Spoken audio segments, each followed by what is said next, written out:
کہ ایک تو ہے مسجد کے ساتھ ہر وقت دل لگا رہنا،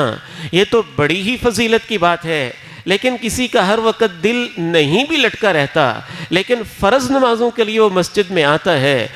فجر کے وقت آ جاتا ہے، ظہر کے وقت آ جاتا ہے، عصر کے وقت آتا ہے، مغرب کے وقت حاضری دیتا ہے، عشاء کے وقت رب کے دربار میں اپنی حاضری لگوا لیتا ہے، ان پانچوں اوقات میں آنا بھی اللہ کو اتنا پیارا لگتا ہے، اتنا حسین لگتا ہے اور اس قدر خوبصورت لگتا ہے کہ جیسے یہ حدیث سچی بات ہے، پڑھ پڑھ کے دل روتا بھی ہے، مسکراتا بھی ہے، اللہ کی محبت یاد بھی آتی ہے۔ یہ اس کا دربار ہے۔ ہم تو اتنے کمزور لوگ ہیں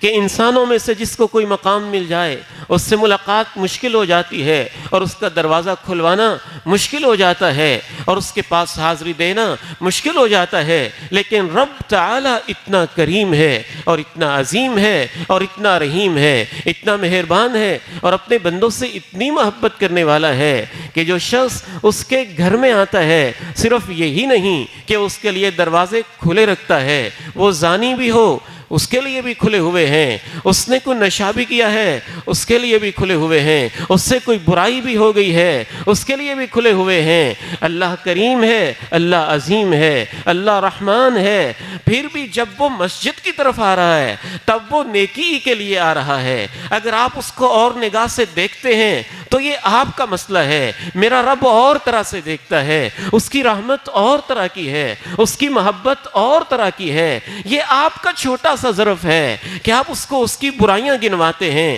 نہیں، میرے رب کی محبت ویسی ہوتی ہے جیسے ایک بیٹا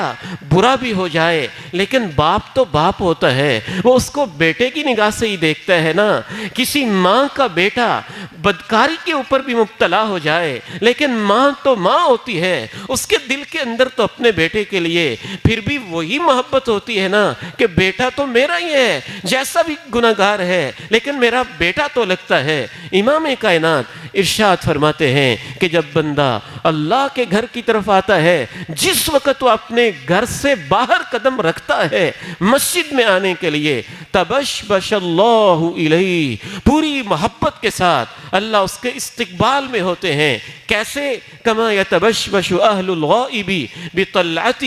اذا قدم علیہم، جیسے وہ لوگ انتظار کرتے ہیں جن کا بیٹا، جن کا بھائی، جن کی بیٹی، جن کی عزیزہ بیرون ملک یا کہیں اور رہتی ہو، سفر پہ ہو اور سفر سے واپس آنے والا ہو، واپس آنے والی ہو، تو گھر والے جیسے محبت کے ساتھ اس کا استقبال کرتے ہیں، اللہ اپنے بندے کا اسی محبت سے استقبال کرتے ہیں کہ میرا بندہ میرے گھر میں آیا ہے، مجھ سے ملنے آیا ہے، مجھ سے باتیں کرنے آیا ہے، میرے سامنے سر جھکانے آیا ہے، میرے ساتھ تعلق قائم کرنے آیا ہے۔ رسول اللہ صلی اللہ علیہ وسلم کی یہ ایک حدیث ہی کافی ہے اس کے لیے کہ ہم اللہ کے ان گھروں سے محبت کریں اور اللہ کے گھروں سے ایک محبت والا، پیار والا اپنا رشتہ قائم کریں۔